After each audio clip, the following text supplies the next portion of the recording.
She said it at my granddaughter's birthday party of all places. We were standing near the back of my son's backyard. Paper plates, kids running through sprinklers, the smell of someone's charcoal grill drifting over from next door. She had a glass of lemonade in her hand, and she was smiling the way she always smiled when she thought she had the upper hand. My ex-wife looked at me across a folding table covered in pink streamers and said, quietly enough that only I could hear, "You know, without me, you really would have ended up with nothing." She said it like she was doing me a favor, like it was a kindness to remind me. I didn't answer her. I just nodded once, the way you nod at someone who says something so far from the truth that arguing feels like a waste of oxygen. I picked up my plate, walked over to where my granddaughter was trying to blow out a trick candle, and I didn't look back. That was 2 years ago, and I've thought about that moment a lot since then. Not because it hurt, it did, once. But by that afternoon, it had become something else, a kind of measurement, a marker for how far I'd come from the years when a comment like that would have unraveled me for a week. My name is not important. What's important is that I'm 63 years old, I live alone in a house I built the way I wanted, and I have a daughter who calls me every Sunday morning without fail. Those 3 things took me a long time to arrive at. This is how I got there. My ex-wife and I were married for 22 years. I won't pretend it was all bad because it wasn't. We were young when we started, the kind of young where you think love is enough to paper over every crack. She was sharp and funny, and she had a way of making a room feel more organized just by walking into it. I admired that about her. For a long time, I needed it. I was a journeyman carpenter for most of our marriage. Not glamorous, long hours, sore knees, coming home with sawdust in my collar. We had 2 kids, our son, who was 3 years older, and our daughter, who came along when I was 31. We had a house in a suburb outside of Columbus, Ohio. A 2-car garage. A vegetable garden I kept in the back corner that my wife tolerated but never particularly cared about. The marriage started fraying somewhere around year 15. I couldn't tell you the exact moment. It wasn't dramatic. It was more like a tire with a slow leak. You don't notice until one morning you go out, and the thing is flat on the ground. She had built a career in medical billing that had surpassed my income by the time our daughter was in middle school. That shift changed things between us in ways neither of us was willing to name out loud. She started referring to my work as your little jobs. At first I thought she was joking. She wasn't. The divorce was her idea, which she had every right to. I'm not saying she didn't, but the way she handled the finances afterward, that's a different story.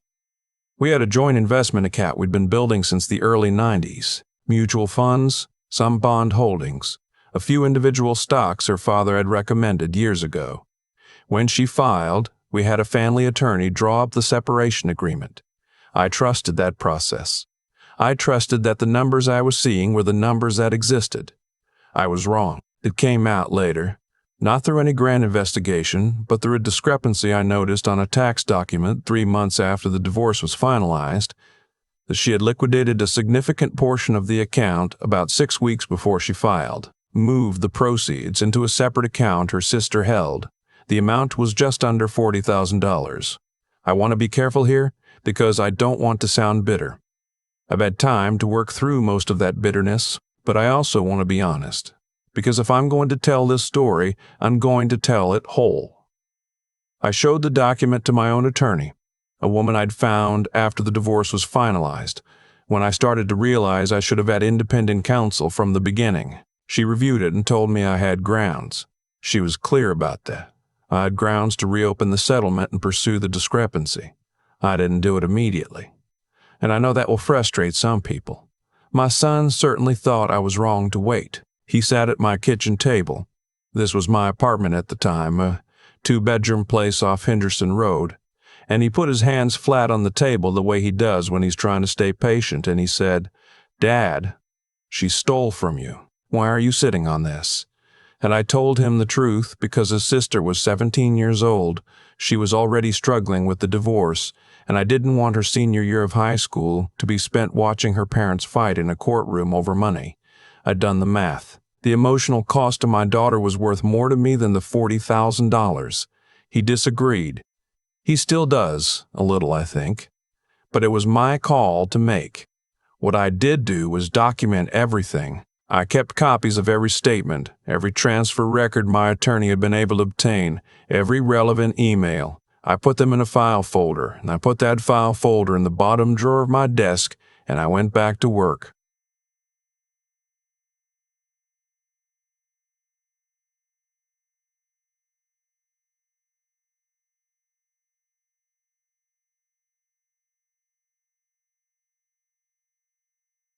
The apartment was my life for about 3 years. It wasn't much. Good light in the mornings, a parking spot that flooded when it rained, neighbors who argued about the television volume. But I kept the vegetable garden going on my balcony in containers, tomatoes and basil, and one ambitious pepper plant that produced exactly 4 peppers in 2 years.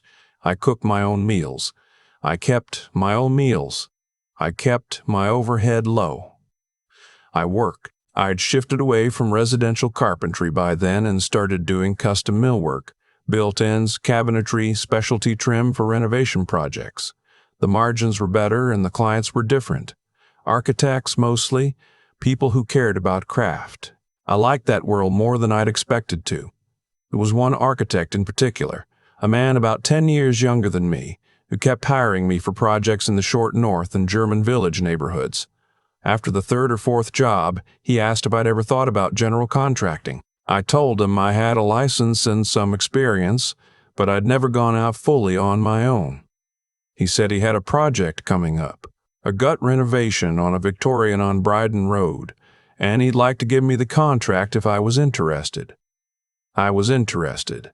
That job led to another, and another after that. Within 18 months, I had a small crew, a company name, and more work than I could comfortably handle. I was not getting rich, but I was building something that was genuinely mine, in a way that the carpentry work during my marriage had never quite been. My daughter and I had a complicated few years in there. She was at Ohio State, then she moved to Pittsburgh for a graduate program in public health. She called sometimes, but not often. I knew, without her saying it directly, that she had absorbed some of her mother's version of events. Not out of malice. She was young, and her mother was the one she'd lived with during high school, and narratives have a gravity to them when you're 20.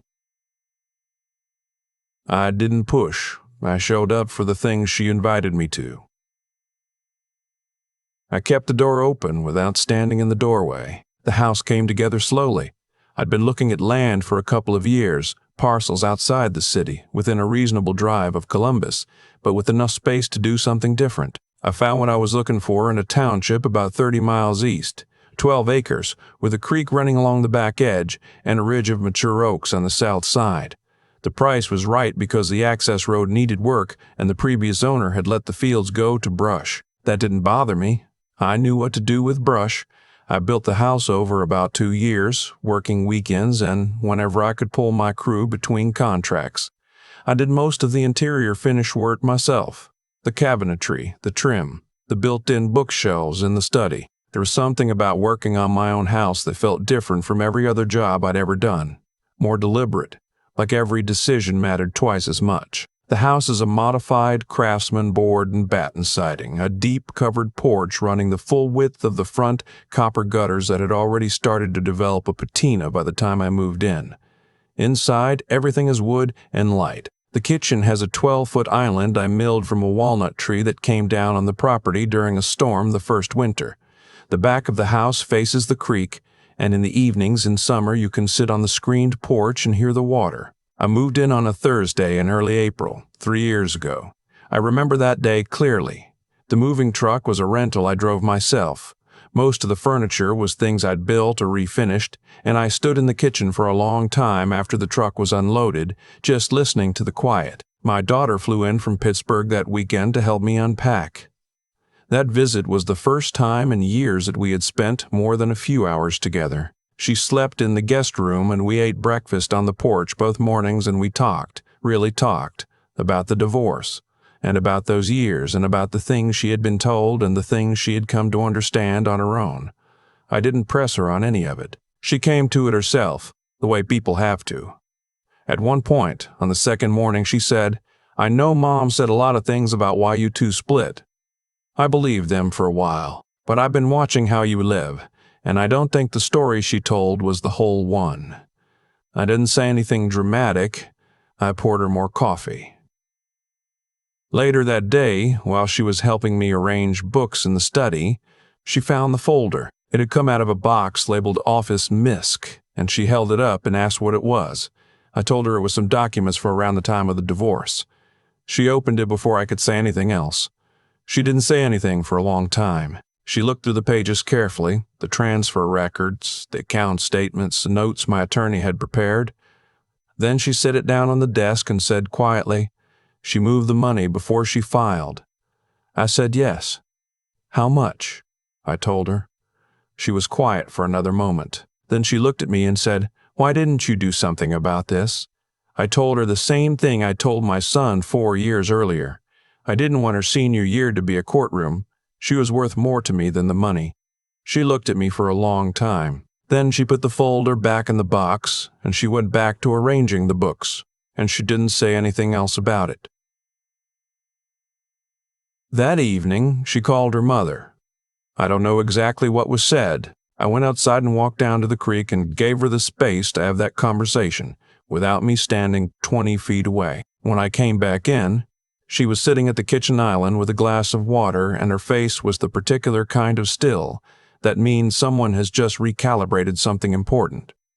We didn't discuss it further. We didn't need to. The call from my ex-wife came about 3 weeks later.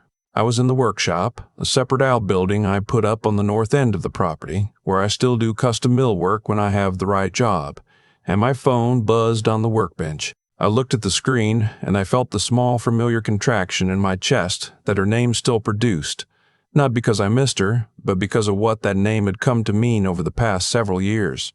I let it ring through and went back to the joint I was cutting. She called again the next day and the day after that. On the 4th day, she sent a text. It said, I'd like to talk, not about anything specific, just to talk. I thought about that for a few days. My son said, don't do it. My daughter, surprisingly, said it was up to me. I thought about what I actually wanted, which took longer to figure out than it should have. What I wanted was for her to see it, not out of cruelty. I want to be precise about this, because the difference matters. I didn't want to humiliate her. I didn't want a confrontation. I didn't want to go through the folder one more time or hear her explain what the transfer records actually meant. What I wanted was simpler than any of that. I wanted her to stand in the place I had built and understand, without me having to say a word, that the story she'd been telling about me, about what I was without her, about what I would or wouldn't amount to, was wrong. So I replied to the text. I said she was welcome to come out for coffee if she wanted. I gave her the address. She replied within a minute. She said, I don't know this area. Is this a rental? I said it was mine. She arrived on a Saturday morning. I heard her car coming up the long gravel drive before I saw it. The property is set back far enough from the road that you have a few minutes of warning when someone approaches, which I've always liked. I was on the front porch when she pulled up and parked in the turning circle. She got out of the car and stood for a moment looking at the house. Not at me, at the house. She took in the porch, the board and batten, the copper gutters, the oak trees framing the approach. Then she looked at me with an expression I hadn't seen from her before. Not quite surprise, not quite confusion, something in between. She said, This is yours. It wasn't a question. I said, Come inside. The kitchen stopped her. She stood in the doorway for a long moment, and I watched her look at the walnut island, the cabinetry, the windows over the sink that framed the ridgeline of oaks. She ran her hand along the edge of the island, the way people do when they can't quite believe a surface is real. She said, Did you build this? I said, Most of it. We had coffee at the island. She asked about the acreage, about the creek, about whether I was still doing the millwork. She asked about my son. She asked about our daughter, and I told her our daughter had helped me move in, and she nodded in a way that told me she already knew and that it had cost her something. She didn't bring up the phone calls or whatever she'd originally wanted to say, and I didn't bring up the folder. At one point, she looked out the window toward the workshop and said, It must have taken years to put this together. I said it had taken about as long as it needed to. She finished her coffee. We walked out to the porch. She looked at the property for a while. The fields, the gravel path, the oaks along the ridge. Then she turned to me and said, not unkindly, "I thought you'd be somewhere smaller." I didn't say anything. She walked to her car, and I watched her go down the drive, and then I went back inside and washed out the coffee cups. My daughter called that evening. She didn't ask about the visit directly. She asked how my day was. I told her it had been a good one. "You doing okay?" she said. I told her yes. She was quiet for a moment, and then she said, "I drove past Mom's place last week. She looks like she's doing fine." I said that was good, and I meant it. We talked for another 40 minutes, about her work, about a conference she was presenting at in Denver, about whether I was coming to Pittsburgh for Thanksgiving or she was coming here. We settled on here. She said she'd bring her partner, who I'd met once and liked well enough, and that she'd try to get her brother to drive down from Cleveland. Before she hung up, she said, "Dad, I'm glad you built that house." I said I was too. There are things I wish I'd done differently over those years. I wish I'd had my own attorney from the first conversation about divorce. I wish I'd understood the accounts better before I signed anything. I wish I had talked to my daughter more directly during the years when she was piecing together her version of events, not to give her my side, but just to make sure she knew the door was open. But I don't wish I'd used the folder as a weapon. I thought about it more than once. My attorney told me the statute of limitations had not yet run on the financial issue, that I still had options. She was right. I had options. I chose not to use them, and I'd make the same choice again, because the cost of that fight would have been paid in things that can't be recovered. There's a version of this story where I got a lawyer and went back to court and clawed back the $40,000 and made sure everyone knew what she'd done. I understand why some people would want that version. There's a real argument for it, but that version would have required years more of contact, more conflict, more of my daughter trying to hold herself steady between two parents who couldn't stop pulling in opposite directions. What I got instead was a Sunday phone call that lasts 40 minutes, a house with a walnut island and a screened porch and a creek, and a daughter who drove up from Pittsburgh to help me unpack boxes, and somewhere along the way found her own way to the truth. She came to me. I didn't have to drag her. That's the part I think about late in the evenings when I sit on the porch and listen to the water. Not the money. Not the morning my ex-wife stood in my kitchen and couldn't quite find the right words. Not the birthday party comment about ending up with nothing. I think about the second morning my daughter was here. The way she wrapped her hands around her coffee mug and said, "I think I've been wrong about some things." I think about the way I didn't say, "Yes, you have been." The way I just sat with her in the quiet and let her have that. That's the thing about building something. The structure is the easy part, if you know what you're doing. The patience is what costs you.